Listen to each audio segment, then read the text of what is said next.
C'est quoi le secret des top vendeurs? Hein? Ça, c'est quelque chose que quand on est dans les ventes, on essaye de comprendre puis de décortiquer. C'est quoi qui fait que les gens qui sont au top? Parce qu'on veut tous se rendre là, on veut tous faire cet argent-là, on veut tous avoir cette identité-là, on veut tous être au top. Je pense que ça fait partie un peu intégrante de la culture des ventes.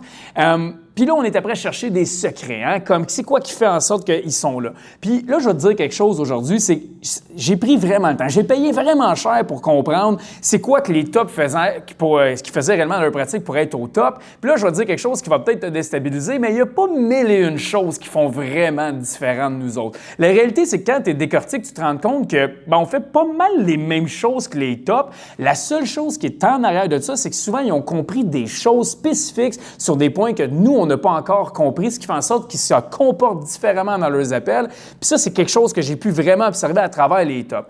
Aujourd'hui, je vais t'amener dans un endroit, je vais t'amener dans un contexte d'objection. Qu'est-ce qui fait en sorte que les tops sont au top dans un contexte d'objection versus les gens qui sont moins bons, qui sont plus average dans les ventes?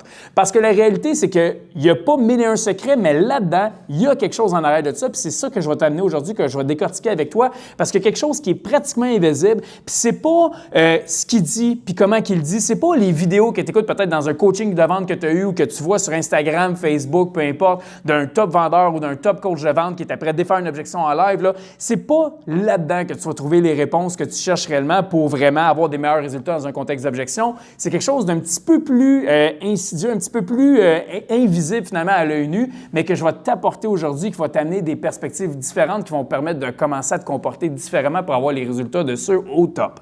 Donc, ce que je vais te dire aujourd'hui, en fait, c'est très simple, c'est qu'on ne va pas se baser sur ce que je pense qui fait que c'est bon, on va se baser sur ce que les études nous disent qui fait que c'est réellement bon, puis là, tu vas voir des différences peut-être avec ta pratique à toi.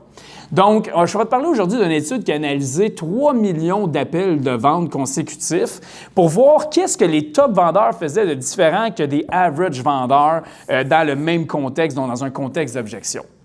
Fait que 3 millions d'appels, c'est quand même un bon data que tu peux toi aussi te fier comme moi, parce qu'avant que tu fasses 3 millions d'appels ou que je fasse 3 millions d'appels, je veux dire, il reste encore quelques années devant nous. Fait qu'on va prendre du data qui a déjà été analysé.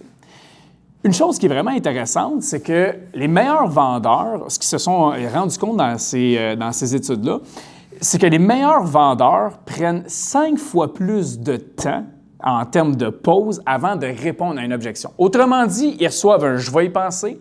Ils vont prendre 5 fois plus de temps avant d'émettre la première syllabe, le premier mot qu'ils vont dire qu'un vendeur moyen, tout simplement. 5 fois plus de temps. C'est quand même extrêmement long. Donc, déjà là, ce que ça nous indique, c'est qu'un top vendeur, lorsqu'il va avoir une objection, va prendre le temps d'intégrer ce qui est après se passer. Qu'est-ce qui est dit? Comment est-ce que c'est dit? Pourquoi est-ce que c'est dit en relation avec l'interaction qu'on a eue avant? Ils prennent le temps d'analyser intrinsèquement tout ce qui est après se passer en ce moment avant d'émettre la première question qu'ils vont poser par rapport à ça. Donc, 5 fois plus de temps. Une autre chose qu'on est capable de voir des top vendeurs versus les moins bons vendeurs, les vendeurs average, on est capable de voir leur débit de voix. Quand vient le temps d'une objection, ce qu'on est capable d'observer d'un top vendeur versus un vendeur moyen, c'est que le top vendeur va parler dans un débit de mots d'environ 173 mots à la minute, puis le vendeur moyen va parler dans un débit de mots d'environ 188 mots à la minute. Donc, c'est des gens qui vont accélérer d'une manière purement inconsciente la vitesse à laquelle ils parlent lorsqu'il y a une objection. Pourquoi est-ce que la vitesse augmente? Beaucoup en raison des perspectives, comment ils perçoivent les choses, parce que comment ils perçoivent les choses étant comme souvent un combat puis un débat, quelque chose à gagner versus un top vendeur, par exemple, qui a des perspectives différentes sur ce point-là, bien, ce que ça fait, c'est le fight or flight mode, comme tu as peut-être déjà entendu. Donc, tu peux soit combattre, soit t'enfuir. Alors, s'ils se mettent à combattre, finalement, donc de rester dans l'interaction, le débit augmente parce qu'il y a un état de stress qui est imposé. Donc, ils sont plus stressés dans l'interaction. Toutes des choses en passant qui se ressemblent d'un point de vue subconscient chez le prospect. Fait qu'on est capable de voir ça. Ils vont parler plus vite que le vendeur, que le top vendeur. Puis, ça me ramène aussi à un autre endroit. Moi, une de mes plus grandes inspirations en vente, c'est Chris Voss. Puis Chris Voss dit d'utiliser justement un débit de voix qu'on appelle une voix FM. Donc, c'est une voix qui est plus grave, qui est plus réconfortante, qui est plus familière, qui permet finalement de favoriser l'échange finalement, puis la profondeur de la discussion, puis l'interaction. Donc, il parle beaucoup d'utiliser une voix FM.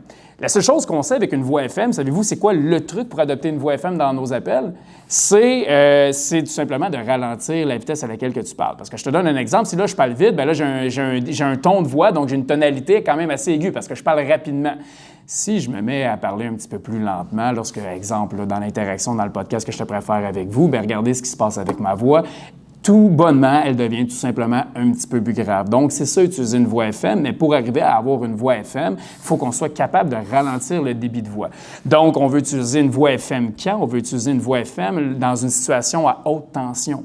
Puis, c'est quoi une objection, généralement, pour vous puis vos prospects? C'est une situation à haute tension. Donc, si on arrive dans un endroit où est-ce qu'on est capable de parler un petit peu moins vite, d'avoir une voix FM, tout simplement, ça va permettre de détendre l'atmosphère au lieu de tout simplement, restreindre l'atmosphère avec un débit de voix beaucoup plus rapide. Puis encore une fois, il faut juste que tu l'entendes, ce que je vais te dire ici. Ça, c'est des choses, c'est pas ton prospect ne fait pas comme « Oh, il parle plus aigu, il est stressé ». Non, c'est des choses subconscientes, que le subconscient de ton prospect pick up, vous et moi, c'est toutes des choses qu'on est capable de voir chez un individu. Ça va nous amener à nous autres mêmes être plus stressés dans l'interaction comme client quand que le débit de voix augmente de l'autre personne. Donc, tu stresses ton prospect en faisant ça. No wonder pourquoi c'est difficile après ça, passer par-dessus ça.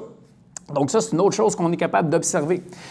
Une autre chose qu'on est capable d'observer dans la même étude, les vendeurs plus average, plus moyens, c'est des gens qui vont interrompre le prospect lorsqu'il va parler dans une objection, qui vont souvent couper le prospect, qui vont souvent compléter les phrases d'un prospect, donc sont beaucoup dans cette interaction-là. Alors que les top vendeurs, eux autres, sont dans une interaction où est-ce qu'ils laissent respirer l'échange qu'ils ont. Ils laissent la place à la réflexion, puis à ce que le prospect interne ce qui est après se passer, qui formule sa prochaine question, qui pense réellement. Donc, ils laissent l'espace de respirer au lieu d'embarquer, au lieu de fill in the blank, au lieu d'essayer de compléter sa phrase. Donc, autre chose qu'on est capable d'observer. Et une dernière chose qu'on est capable d'observer dans cette même étude-là, c'est que les top vendeurs vont poser des questions pour mieux comprendre ce qui est après se passer dans une interaction d'objection. Ils vont poser des questions pour mieux comprendre dans l'ordre de 54 du temps qu'ils vont parler, alors que les moins bons vendeurs, ils vont poser des questions pour mieux comprendre ce qui se passe dans l'ordre de 31 Autrement dit, ce qu'il faut juste comprendre, c'est que si tu poses des questions pour mieux comprendre dans l'ordre de 31 c'est quoi du temps? C'est quoi tu fais pendant l'autre 70 Tu fill in the blank. Tu arrives avec une analogie de grotte de ci, de ça.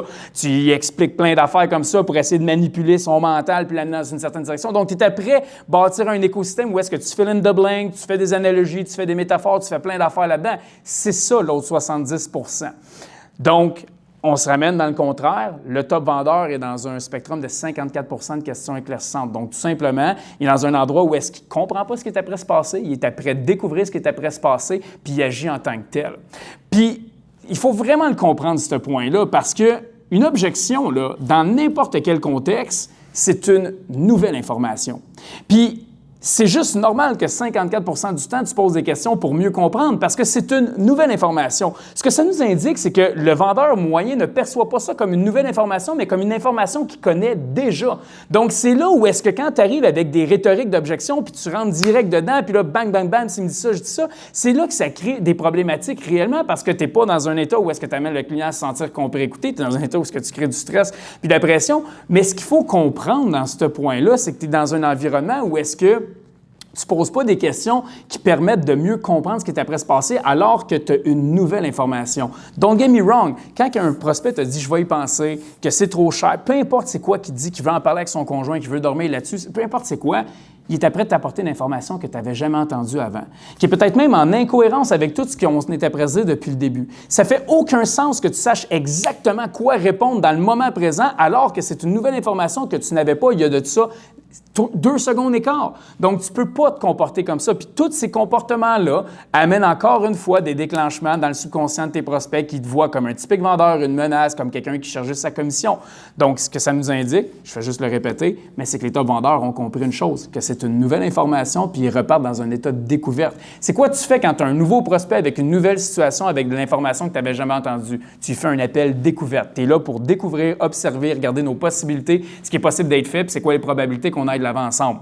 Quand tu as une objection, je te donne le cue, c'est exactement la même chose qui doit recommencer à ce moment-là. C'est comme « Wow, cheval, j'ai une nouvelle information, on repart à zéro, on s'analyse une direction, on va dans une autre direction avec ce qu'on était prêt à dire en ce moment, which is fine, mais j'ai besoin de comprendre, donc on doit recommencer à poser des questions pour mieux comprendre tout simplement. » Les top vendeurs ont compris ce point-là. On le voit dans le type de questions qu'ils posent dans le 54 % du temps.